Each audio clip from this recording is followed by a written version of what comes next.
After Berkeley, California started blacklisting companies who want to work on that border wall, we have Hispanic contractors bidding on Trump's border wall, too. But they're getting attacked. They're being called racist, and they're even getting death threats just for wanting to do the job. One joined us on this program the other day. Let's listen. My father's from Ecuador. I'm the son of an immigrant. I grew up for the first 25 years of my life. He had a green card. And so, again, I don't think immigration policy and border security are one and the same. We're headquartered in New Mexico. New Mexico has the highest unemployment rate in the nation right now at 6.7%. So if a wall is going to be built on the border between New Mexico and Mexico, I think it'd be terrible to say for us to have to tell our employees, sorry, we're not going to bid on that and we're not going to bring jobs to our communities. If this were under a different administration, we'd call it the Public Works Act.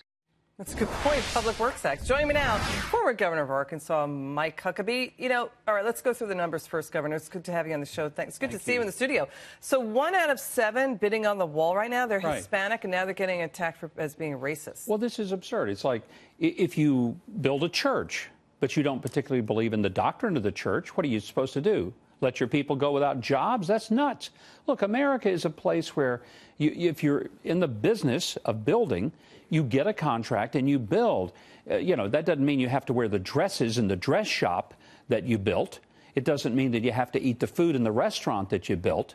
It doesn't mean you have to philosophically agree with the wall. Whether you do or don't is irrelevant. You're in the contracting business, and when government begins to penalize you, or even the public does, because they don't like the nature of what you're building, even though you're building it correctly and according to code, Liz, that's nuts. That's not America anymore. The other point, too, is that Europe has 750 miles plus of walls. I mean, why is everybody having a fit over this wall? Well, there are walls all over the world. What's the Great Wall of China? That's worked out pretty well.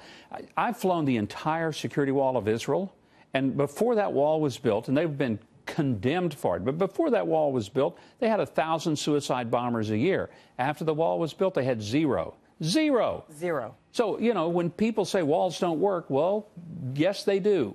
Depends on what you build a wall for. What's really interesting, too, Governor, is that, Berkeley, California is going after President Trump, and Berkeley, California is saying, you know what, you want to work on that wall, you're not going to get any city contracts from us. But now we have a UC Berkeley law professor saying, you know what, Berkeley, you're wrong. You're discriminating based on political views. What do you think? Yeah, the law professor at Berkeley actually said, you're going to get sued and you're going to lose. And he's exactly right, because when the government, now think about this, it's taxpayer-funded government, the city of Berkeley, and they say, we're going to punish you for your views, for your politics. You just can't do that. My gosh, during my tenure as governor, I would love to have punished all the people that didn't vote for me, but I didn't, number one, because it wasn't right, number two, because it wasn't legal. Do you think these cities in California like Berkeley are part of the problem, that they're triggering the tax, helping to trigger the attacks on Hispanic contractors? Oh, absolutely. Of course they are.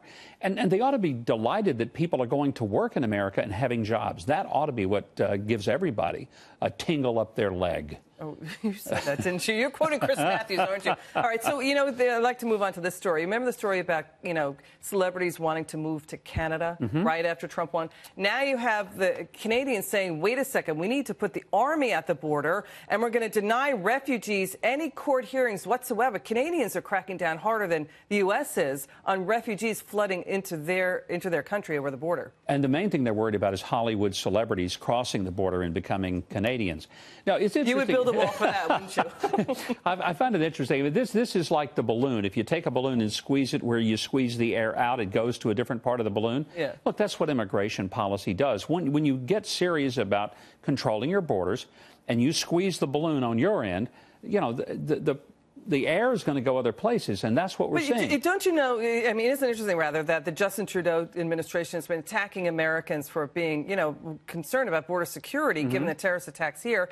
And now when they have refugees pouring over the border, they're cracking down harder than the U.S. It's really been a boost to the conservative movement in Canada, because people realize, wait a minute, we're not anti-immigrant any more than we're anti-immigrant in America. Right. What we are is we're for a peaceful immigrant. We want people to come and assimilate and be part of the country. And that's how America's been great, is because people came not to change America, to become part of it because they believed that what we were doing was right. You're pro-immigration. Absolutely. All of us at some point had ancestors who were immigrants, for heaven's sakes. I'd like to see your family tree. No, you don't. My dad always told me, Liz, don't look up your family tree very far. There's stuff up there you don't need to see. Okay.